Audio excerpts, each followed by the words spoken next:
Dun sa part ng 47, kasi kakalat na yan. All of these are like accessible between you and your opponent. Pero ito lang yung pwede mong galawin na first moves mo or yung moves mo on your part kasi dito ka nakupo. You are on the other side naman, ito lang din yung gagalawin mo. So, ang point nito is ikakalat mo siya, di ba?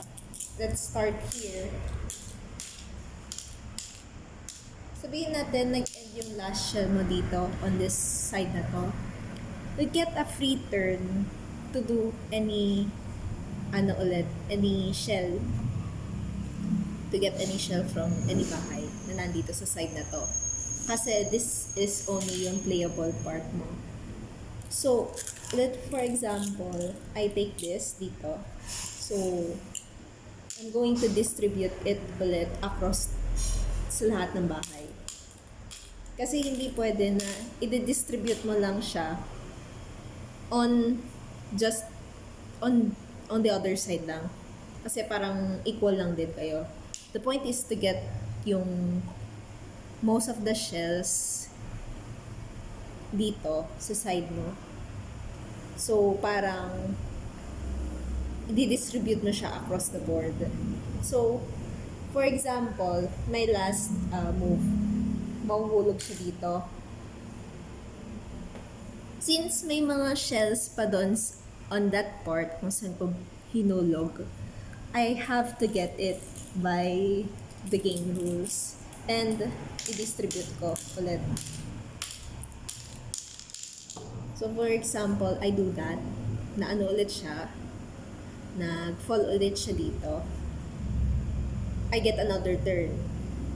What if I wanted another turn? I could do this. That's another turn. Tapos sabihin natin, I want this. Kasi nag-iisa lang siya. What if gusto ko? So, do this. Get my ulit. Distribute. Until mag-fall siya sa isa pa. So, get ulit. Distribute.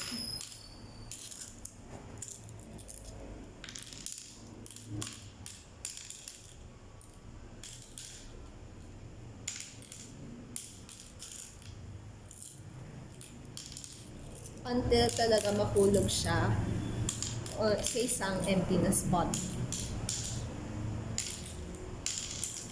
So for example, it fell dito. Kasi this is empty.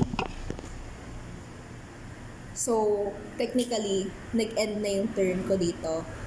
Pero since bumagsak siya sa tapat ng opponent na bahay na merong shell, I get to get yung shells na nandito.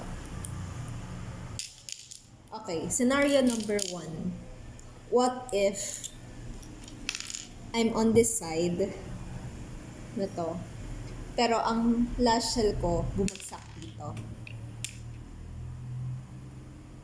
Can I still get yung shells na ito mula here and put it here? No, hindi pwede. Kasi bumagsak ka sa bahay ng kalaban